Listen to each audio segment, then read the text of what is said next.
Plastic వాటికి ఇలాంటి sticker వస్తాయి కదండి, మనము స్టీల్ వాటికి ఏమైనా స్టిక్కర్స్ వస్తే కొద్దిగా వేడి చేసామనుకోండి ఆ స్టిక్కర్ అనేది ఈజీగా వచ్చేస్తుంది. ఈ ప్లాస్టిక్ వాటికి పైన ఉన్న స్టిక్కర్ని తీసేయాలంటే కొద్దిగా వంట నూనెను వేసి ఇలా 2-3 టైమ్స్ పాటు బాగా అప్లై చేయాలి. ఇలా చేయడం వలన దానిపై ఉండే స్టిక్కర్ అనేది చాలా ఈజీగా వచ్చేస్తుంది. ఇలా చేయడం వలన ఆ స్టిక్కర్ యొక్క మరక కూడా మీకు అసలుకే కనిపించదు. ఇలాంటి హ్యాండ్ బ్యాగ్స్ లో మనము డబ్బులు కానీ ఏవైనా ఇంపార్టెంట్ పెట్టి తీసుకెళ్ళినప్పుడు పిల్లలకు అలాగే ఇచ్చిన సేఫ్టీగా ఉండాలంటే ఇలాంటి జిప్లు ఎవరు తీయకుండా ఉండాలంటే ఇలా లాక్ వేసామనుకోండి, బయటకి తీసుకెళ్ళినప్పుడు సేఫ్టీగా ఉండటమే కాకుండా జిప్స్ ఏవైనా లూజ్గా ఉన్నా కూడా అవి రాకుండా ఇలా చాలా సేఫ్టీగా ఉంటాయి. రసం తీసిన నిమ్మ తొక్కలు ఉంటాయి కదండి, అవి వేస్ట్ అని పడేస్తాం. కానీ ఇలాంటి జాలీ డోర్స్ పైన ఫ్రేమ్స్ వస్తాయి కదండి, వాటిని మనము క్లీన్ చేయడానికి క్లాత్ని యూజ్ చేసే బదులు ఇలా పడేసే నిమ్మ తొక్కలతో క్లీన్ చేసామనుకోండి మన పని అనేది చాలా సులువైపోతుంది. మళ్ళీ క్లాత్ని యూజ్ చేసామనుకోండి దాన్ని క్లీన్ చేయాల్సిన పని కూడా ఉంటుంది. ఈ నిమ్మ తొక్కలను ఇలా వెడల్పుగా చేసి ఈ జాలి ఫ్రేమ్ పైన ఇలా ఒకసారి రుద్దేశామనుకోండి ఎలాంటి మరకలైనా ఈజీగా తొలగిపోతాయి. చూసారు కదండి, పడేసే వాటిని కూడా మనం ఇంట్లోకి క్లీనింగ్ ప్రాసెస్లో చాలా బాగా యూజ్ చేసుకోవచ్చు. ఆ తర్వాత మనము ఏదైనా ఒక పొడి క్లాత్తో క్లీన్ చేసుకున్నారనుకోండి ఇలా చాలా నీట్గా కనబడతాయి. ఒక పీలర్ని తీసుకొని టిష్యూ పేపర్ని ఇలా 2 మడతలుగా మలుచుకొని ఈ పీలర్ని అందులో పెట్టేసి ఇలా రౌండ్గా చుట్టేసేయండి. కొన భాగం అనేది షార్ప్గా ఉండాలండి. డోర్స్ మధ్యలో కానీ స్లైడింగ్ మధ్యలో ఇలాంటి చిన్న చిన్న గ్యాప్స్ వస్తాయి కదండి, వాటిని మనము చేత్తో క్లీన్ చేయలేకపోతాం కాబట్టి ఇలా టిష్యూ పేపర్తో మనము ఈజీగా క్లీన్ చేసుకోవచ్చు. ఎలాంటి డస్ట్ అయినా ఈజీగా తొలగిపోతుందండి. ఇలాంటి చిన్న చిన్న ప్లేస్లో క్లీన్ చేయాలంటే ఇలాంటి పీలర్ సహాయంతో క్లీన్ చేసుకోవచ్చు. వెల్లుల్లి పొట్టు మనకి చాలా రకాలుగా యూజ్ అవుతుందండి. ఇలా టిష్యూ పేపర్లో నేను వెల్లుల్లి పొట్టును వేసి ఒక రబ్బర్ బ్యాండ్ను వేసుకోవాలి. ఇలా వెల్లుల్లి పొట్టు అనేది మనము చేతి నొప్పి కానీ కాలు నొప్పి ఉన్నప్పుడు పెంక పైన కొద్దిగా వేడి చేసి ఇలా కాపుకోవడానికి కూడా యూజ్ అవుతుంది. ఈ చలికాలంలో కానీ వర్షాకాలంలో పిల్లలు పండుకున్నప్పుడు ముక్కు దిబ్బడగా ఉంటుంది కదండి, అప్పుడు పిల్లలకు కానీ మనకు కానీ శ్వాస అనేది ఫ్రీగా ఉంటుంది. జిన్ ప్యాంట్ యొక్క బటన్ అనేది ఊడిపోయినప్పుడు ఈజీ టిప్ని చెప్తానండి. మన దగ్గర ఇలాంటి చిల్లర కాయిన్స్ ఉంటే సరిపోతుంది. బటన్ అనేది మనం స్టిచ్చింగ్ వేయకుండానే ఈజీ ప్రాసెస్లో బటన్ని పెట్టుకోవచ్చు. ఇక్కడ నేనైతే లేడీస్కి అయితే డిజైన్ క్లాత్ని అయినా వేసుకోవచ్చండి. జెంట్స్కి అయితే ఇలాంటి మామూలు క్లాత్ని మాత్రమే తీసుకోండి. మీరు అదే కలర్ మ్యాచింగ్ క్లాత్ని తీసుకున్నారనుకోండి ఏర్పడకుండా ఉంటుంది. నేను ఇక్కడ మీకు చూపించడానికి ఇలా వేరే కలర్ క్లాత్ని తీసుకుని కొద్దిగా మాత్రమే కట్ చేసుకోవాలి.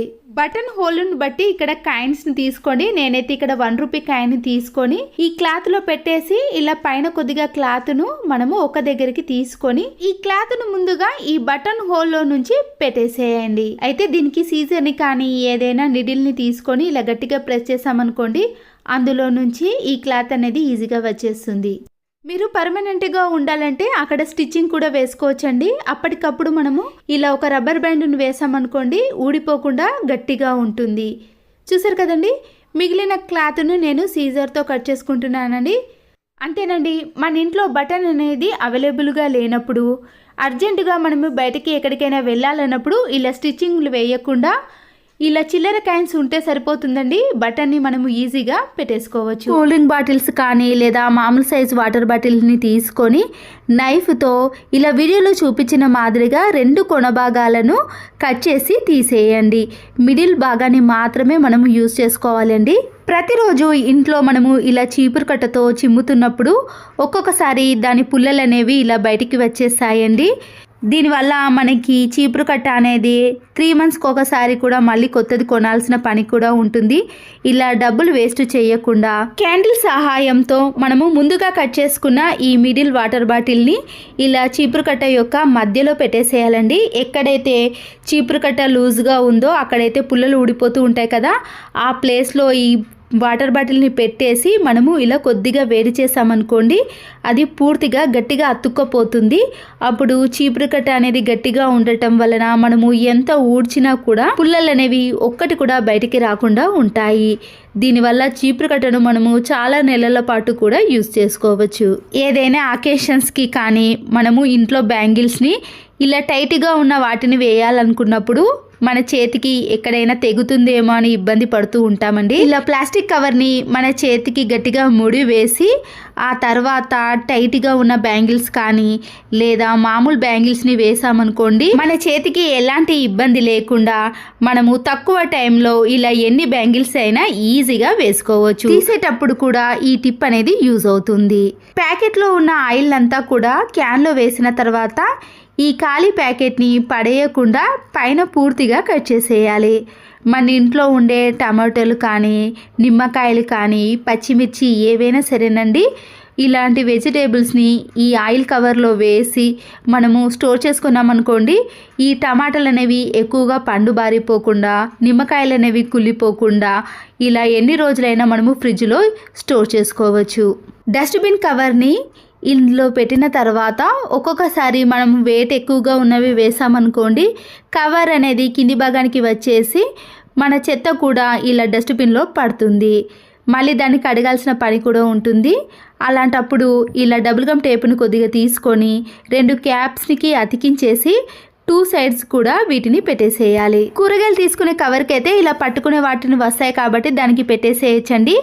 ఇలా డస్ట్బిన్ కవర్ని కొద్దిగా హోల్ చేసి మనము ఈ క్యాప్కి ఇలా గట్టిగా తొలగించేసామనుకోండి, మనము ఎంత వెయిట్ వేసినా కూడా ఆ కవర్ అనేది జరిగిపోకుండా ఈ క్యాప్ మధ్యలోనే ఉంటుంది. మరొక యూస్ఫుల్ టిప్ని కూడా చూడండి. నిమ్మకాయను కొద్దిగా కట్ చేసి ఒక చిన్న పీస్ని తీసుకొని మన నెయిల్స్ని బాగా రుద్దాలండి. ఇలా చేయడం వలన నెయిల్స్ అనేవి ఎప్పుడైనా పుచ్చిపోయినప్పుడు కానీ లేదా గరుకుగా తయారైనప్పుడు ఇలా అప్లై చేసామనుకోండి, నెయిల్స్ అనేవి మంచి షైనింగ్లోకి రావటమే కాకుండా పుచ్చిపోకుండా ఉంటాయి. చిన్నపిల్లలు చాలామంది నోట్లో పెట్టుకుంటారండి. ఎందుకంటే మన నెయిల్స్లో మధ్యలో ఉండే డస్ట్ కూడా అది అలా నోట్లో పెట్టుకున్నప్పుడు హెల్త్ ఇష్యూస్ వస్తూ ఉంటాయి. అలాంటి ప్రాబ్లమ్ని కూడా ఫేస్ చేసేవాళ్ళు ఇలా చిన్నపిల్లల గోర్లను కూడా నిమ్మకాయతో బాగా రుద్దేశామనుకోండి, అందులో ఉండే బ్యాక్టీరియా అనేది పూర్తిగా చనిపోతుంది. అప్పుడు ఎలాంటి హెల్త్ ఇష్యూస్ కూడా రావు. 1 నిమిషం పాటు చేసిన తర్వాత పొడి క్లాత్తో ఈ నెయిల్స్ని ఇలా తుడుచుకోవాలి. టైం దొరికినప్పుడు 1 మంత్కి ఒకసారి కానీ 2 మంత్స్కి ఒకసారి ఇలా చేశారనుకోండి, రిజల్ట్ అనేది మీకు ఖచ్చితంగా కనబడుతుంది. మెయిన్ డోర్స్ కానీ లేదా బెడ్రూమ్ డోర్స్ అనేవి ఫ్రీగా లేనప్పుడు ఒక్కొక్కసారి మనము డోర్ క్లోజ్ చేసేటప్పుడు టైట్గా వస్తుందండి. అలాంటప్పుడు ఇలాంటి సబ్బును తీసుకొని ఎక్కడైతే స్క్రూస్ ఉన్నాయో ఆ ప్లేస్లో మనము ఈ సబ్బుతో బాగా రుద్దేశామనుకోండి, మనము డోర్ వేసినా కానీ తీసినా కానీ టైట్గా కాకుండా ఈజీగా లూజ్గా వచ్చేస్తుంది. వైపర్ స్టిక్ని తీసుకొని మన ఇంట్లో వేస్ట్గా ఉన్న 2 సాక్స్లను కానీ లేదా పాడైపోయిన సాక్స్లను తీసుకొని ఇలా 2 వైపులా కూడా ఈ వైపర్ స్టిక్కి వేసేయాలి. ఈ వైపర్ స్టిక్తో పైన ఉన్న కబోర్డ్స్ని కానీ లేదా స్టూల్ కానీ నిచ్చెన కానీ యూస్ చేయకుండా ఫ్యాన్ని క్లీన్ చేయాలంటే ఈ వైపర్ స్టిక్కి సాక్స్లు వేసి క్లీన్ చేసామనుకోండి, మన పని అనేది చాలా సులువుగా అయిపోతుంది. ఇలా ఇంట్లో ఎన్ని ఫ్యాన్స్ ఉన్నా సరేనండి, ఒక వైపర్ స్టిక్తో ఈజీగా కింది నుంచి క్లీన్ చేసుకోవచ్చు. అంతే కదండి, ఈ వైపర్ స్టిక్తో మనము ఇలా 2 వైపులా కూడా ఫ్యాన్ని నీట్గా తుడుచుకోవచ్చు. చాలా మంది వైపర్ స్టిక్తో ఒక సైడ్ మాత్రమే క్లీన్ చేసుకుంటాం అనుకుంటాం, కానీ ఇలా వైపర్ స్టిక్ సహాయంతో 2 వైపులా కూడా ఫ్యాన్ని క్లీన్ చేసుకోండి. పెనం పైన దోశలు అనేవి సరిగా రానప్పుడు ఇలా స్టవ్ ఆన్ చేసేసి లో ఫ్లేమ్లో పెట్టి పెనం పైన కొద్దిగా సాల్ట్ను వేయండి. ఈ సాల్ట్ వేడెక్కేదాకా పెనం పైన అలాగే ఉంచేసి టిష్యూ పేపర్తో కానీ ఏదైనా క్లాత్తో కొద్దిగా ఈ పెనాన్ని ఇలా రఫ్ చేయాలి. ఇలా రుద్దేసిన తర్వాత ఈ సాల్ట్ వేడెక్కిన తర్వాత ఈ సాల్ట్ను కూడా తీసేసి మరొకసారి టిష్యూ పేపర్తో ఈ పెనాన్ని పూర్తిగా క్లీన్ చేసుకోవాలి. హై ఫ్లేమ్లో పెట్టి దోశ పెనం అనేది బాగా వేడెక్కాలి. ఆ తర్వాత మనము ఆనియన్తో రుద్దాల్సిన పని కూడా ఉండదండి. డైరెక్ట్గా స్పూన్తో దోశ పిండిని వేసేసి దోశలు వేసుకున్నాం అనుకోండి, పెనానికి అస్సలకే అతుక్కోకుండా వస్తాయి. ఇక్కడ చూడండి, దోశ అనేది పెనం నుంచి సపరేట్ అయిపోయింది. ఆనియన్తో రుద్దకపోయినా ఆయిల్ వేయకపోయినా కూడా దోశ పెనానికి దోశలు అనేవి అతుక్కోకుండా వస్తాయి. ఇంట్లో ఉండే బెల్టులను అలాగే పెట్టేసామనుకోండి, స్పేస్ అనేది ఎక్కువగా తీసుకుంటుంది. వీడియోలో చూపించిన మాదిరిగా బెల్టులను ఇలా రౌండ్గా ఎంత చిన్నగా కావాలంటే అంత చిన్న సైజులో మనము మడత పెట్టేసుకొని సెల్ఫ్లో కానీ కబోర్డ్లో కానీ మేకు కానీ తగిలించుకున్నాం అనుకోండి, చాలా నీట్గా ఉంటుంది. ఫంక్షన్స్కి కానీ పండగలకి కానీ ఇంట్లో ఎప్పుడైనా ఇలాంటి స్టోన్స్ బ్యాంగిల్స్ కానీ కాస్ట్లీ బ్యాంగిల్స్లు వేసుకున్నప్పుడు మనము గిన్నెలు క్లీన్ చేయటం కానీ బట్టలు వాష్ చేయాల్సిన పని వచ్చినప్పుడు బ్యాంగిల్స్ యొక్క స్టోన్స్ అనేవి రాలిపోవటం కానీ షైనింగ్ తగ్గటం లాంటివి జరుగుతూ ఉంటాయి. ఇంట్లో ఏదైనా పని చేయాలన్నప్పుడు బ్యాంగిల్స్ ని తీయకుండానే మన పనిని ఈజీగా చేసుకోవచ్చు. వేస్ట్ గా ఉన్న సాక్స్ ని తీసుకొని కింది భాగాన్ని మాత్రమే కట్ చేసుకోవాలి. ఆ తర్వాత ఇలా బ్యాంగిల్స్ కి మనము ఈ సాక్స్ ను వేసి మన పనిని చాలా సులువుగా ఈజీగా చేసుకోవచ్చు. ఇలా గిన్నెలు క్లీన్ చేయడం కానీ లేదా పూరీలు గోధుమ పిండితో మనము చపాతీలు చేసేటప్పుడు కూడా ఈ టిప్ అనేది చాలా బాగా యూజ్ అవుతుంది. అంతేకాదండి, మనము రాత్రిపూట ఇదే బ్యాంగిల్స్తో పండుకోవాల్సి వచ్చినప్పుడు ఒక్కొక్కసారి శారీస్కి కూడా ఈ బ్యాంగిల్స్ తగిలి దార పొగులు లేస్తూ ఉంటాయి. అలాంటి వాటికి కూడా ఈ టిప్ అనేది యూజ్ అవుతుంది. ఒక వ్యూవర్స్ నన్ను ఇత్తడి కుందులను ఎలా క్లీన్ చేసుకోవాలనో చూపించండి మేడం అని కామెంట్ పెట్టారండి. వారికే కాకుండా అందరికీ కూడా యూజ్ అవుతుందండి. చూసారు కదండి, ఇక్కడ ఇత్తడి కుందులు అనేవి చాలా జిడ్డుగా నల్లగా మారిపోయాయి. హాఫ్ నిమ్మకాయను తీసుకొని కొద్దిగా సాల్ట్ని వేసుకోండి. వాటర్ని వేయకుండా వైట్ వెనిగర్ ఉంటుంది కదండి, ఈ సాల్ట్లో కలిపేసి మనము స్క్రబ్బర్తో కానీ లేదా డైరెక్ట్గా ఈ నిమ్మకాయకి ఈ సాల్ట్ను రుద్దేసి అప్పుడు మనము ఈ ఇత్తడి వాటిని క్లీన్ చేసుకోవాలి. ఇలా క్లీన్ చేసిన తర్వాత 1 నిమిషం పాటు అలాగే వదిలేసి విమ్ లిక్విడ్ని కానీ లేదా వాషింగ్ మిషన్లో వేసే లిక్విడ్ని వేసుకొని మరొకసారి స్క్రబ్బర్తో క్లీన్ చేసుకోవాలి. ఇలా క్లీన్ చేసుకోవడం వలన దానిపై ఉండే జిడ్డు మరకలు అనేవి ఈజీగా క్లీన్ అయిపోతాయి. ఇంతకు ముందుకి ఇప్పటికీ తేడా చూసారు కదండి. ఎంత జిడ్డు పట్టిన కుందులైనా సరేనండి, దానిపై ఉండే జిడ్డు అనేది త్వరగా పోవాలంటే ఇలా క్లీన్ చేసుకోవాలి. ఈ లోపటి భాగాన స్క్రబ్బర్తో క్లీన్ చేసుకోలేం కాబట్టి బ్రష్తో కానీ ఇలా నైఫ్తో కానీ క్లీన్ చేసుకున్నాం అనుకోండి, ఈ నల్లటి జిడ్డు కూడా త్వరగా పోతుంది. మరొక యూస్ఫుల్ టిప్, పేస్ట్ని తీసిన తర్వాత మనము ఈ బాక్స్ను పడేసాం కదండి, వేస్ట్గా పడేయకుండా ఇలా పైన ఉన్న వాటిని పూర్తిగా కట్ చేసుకోవాలి. డబుల్ గమ్ టేపుని తీసుకొని ఈ బాక్స్కి పై వైపున కింది వైపున ఇలా 2గా అతికించేసి మనము కిచెన్లో కానీ డ్రెస్సింగ్ టేబుల్లో కానీ మీకు ఎక్కడ వీలుగా ఉంటే ఆ ప్లేస్లో దీన్ని అతికించేసేయాలి. కిచెన్కి సంబంధించిన నైఫ్ని కానీ పీలర్ని కానీ ఇలాంటి చిన్న చిన్న స్పూన్స్ని కానీ మనకి ఏది ఈజీగా ఉండే వాటిని అన్నిటిని కూడా పెట్టేసుకోవచ్చు. ప్లాస్టిక్ బాక్సులు కానీ స్టీల్ బాక్సుల యొక్క మూత అనేది లూజ్గా ఉందనుకోండి, దాంట్లో మనము ఏది స్టోర్ చేసుకున్నా కానీ పురుగు పట్టడం కానీ మెత్తగా తయారవుతాయి. క్లాత్ బ్యాగులు ఉంటాయి కదండి, ఆ క్లాత్ బ్యాగ్ని ఇలా డబ్బా పైన పెట్టేసి మనకి ఎక్కువగా ఉంటే ఇలా సీజర్తో కట్ చేసుకొని అప్పుడు క్యాప్ను పెట్టేసామనుకోండి, దాంట్లోకి గాలి చొరబడకుండా ఉండటం వలన ఏవి మెత్తగా కాకుండా పురుగు పట్టకుండా క్యాప్ అనేది లూజ్గా కాకుండా టైట్గా ఉంటుంది. ఇలా మూత లూజ్గా ఉందని వేస్ట్గా పారేయకుండా ఇలా కూడా మనము యూస్ చేసుకోవచ్చు. కిచెన్లో కూరగాయలను ఏవైనా కట్ చేసినప్పుడు వేస్టేజ్ అంతా కూడా ఇలా పక్కనే ఉంటుందండి. మళ్ళీ దాన్ని క్లీన్ చేయాల్సిన పని కూడా ఏర్పడుతుంది కదా. ఇలా ఏవి కట్ చేసినా కానీ మన ఇంట్లో వేస్ట్గా ఉండే క్యాప్తో జాయింట్ ఉండే ఇలాంటి ప్లాస్టిక్ బాక్సులు ఉంటాయి కదండి, కూరగాయలు తీసుకున్నప్పుడు కానీ ఫ్రూట్స్ తీసుకున్నప్పుడు వస్తుంది, వాటిని మనము ఇలా టేబుల్ కింద కానీ కబోర్డ్స్ కింద పెట్టేసి ఆ వేస్టేజ్ అంతా కూడా దీంట్లోకి వేసేయచ్చు. అప్పుడు మళ్ళీ దీన్ని క్లీన్ చేయాల్సిన పని కూడా ఉండదు. మనకి కిచెన్లో పని అనేది చాలా త్వరగా అయిపోతుంది. కబోర్డ్స్ని కానీ ఏవైనా టేబుల్స్ని క్లీన్ చేయాలంటే ఇలా చేతికి వేస్ట్గా ఉన్న ఒక సాక్స్ను వేసుకొని ఇలా కబోర్డ్స్ని క్లీన్ చేసామనుకోండి, దానికి ఉండే డస్ట్ అనేది పూర్తిగా వచ్చేస్తుంది. ఇలాంటి సాక్స్తో కబోర్డ్స్నే కాదండి, మన ఇంట్లో ఉండే టీవీని స్పీకర్స్ని అన్నిటిని కూడా క్లీన్ చేసుకోవాలి. అదే సాక్స్ని ఇలా రివర్స్లో తీసి మరొకసారి క్లీన్ చేసుకోవడానికి కూడా యూజ్ చేసుకోవచ్చు. చాలా మంది స్విచ్ బోర్డ్స్ని బెడ్రూమ్లో ఇలా మనకి చేతికి అందే విధంగానే పెట్టిస్తున్నారండి. అలాంటప్పుడు చిన్నపిల్లలు ఉన్నారనుకోండి, ఇలాంటి చిన్న చిన్న హోల్స్లో వాళ్ళు వేలును పెడుతూ ఉంటారు. అలాంటప్పుడు మనం చాలా ఇబ్బంది పడతాం కదండి. ఇలా ప్లాస్టర్ని వేసేసామనుకోండి, ఆ స్విచ్ బోర్డ్లో పిల్లలు అస్సలకే ఇలా వేలు పెట్టే అవకాశం ఉండదు. ఆ తర్వాత మనం కొద్దిగా ఓపెన్ చేసి ఇలా ఛార్జింగ్ కానీ ఏదైనా స్విచ్ వేసుకోవడానికి యూస్ చేసుకోవచ్చు. ఇంట్లో ఇలాంటి ప్లాస్టిక్ బాటిల్స్ ఎన్నో ఉంటాయి కదండి. మన ఇంట్లో ప్లాస్టిక్ కవర్లు కూడా చాలా ఎక్కువగా వస్తూ ఉంటాయి. మనం డస్ట్బిన్కి కానీ దేనికైనా యూజ్ చేసేటప్పుడు బాటిల్కి కవర్స్ అన్నిటినీ కూడా ఒక్కొక్కటిగా ఇలా వీడియోలో చూపించిన మాదిరిగా వేసేయాలి. బాటిల్కి పెట్టిన కవర్స్ అన్నిటినీ కూడా ఇలా తీసేసి దగ్గరికి అనేసామనుకోండి, కవర్స్ అనేవి ఇలా పల్చగా అయిపోతాయి. అప్పుడు మనము ఏదైనా కార్డ్బోర్డ్ బాక్స్లో మధ్యలో పెట్టేసామనుకోండి, దాంట్లో నుంచి తీసుకోవడానికి చాలా వీలుగా ఉంటుంది. ఇలా డస్ట్బిన్ కవర్స్ అన్నీ ఒకే దగ్గర ఉంటాయి కాబట్టి ప్రతిసారి వెతకాల్సిన పని కూడా అస్సలకే ఉండదు. ఇలా చేయడం వలన ఒక కవర్ వెనుక మరొక కవర్ అనేది వచ్చేస్తూ ఉంటుంది.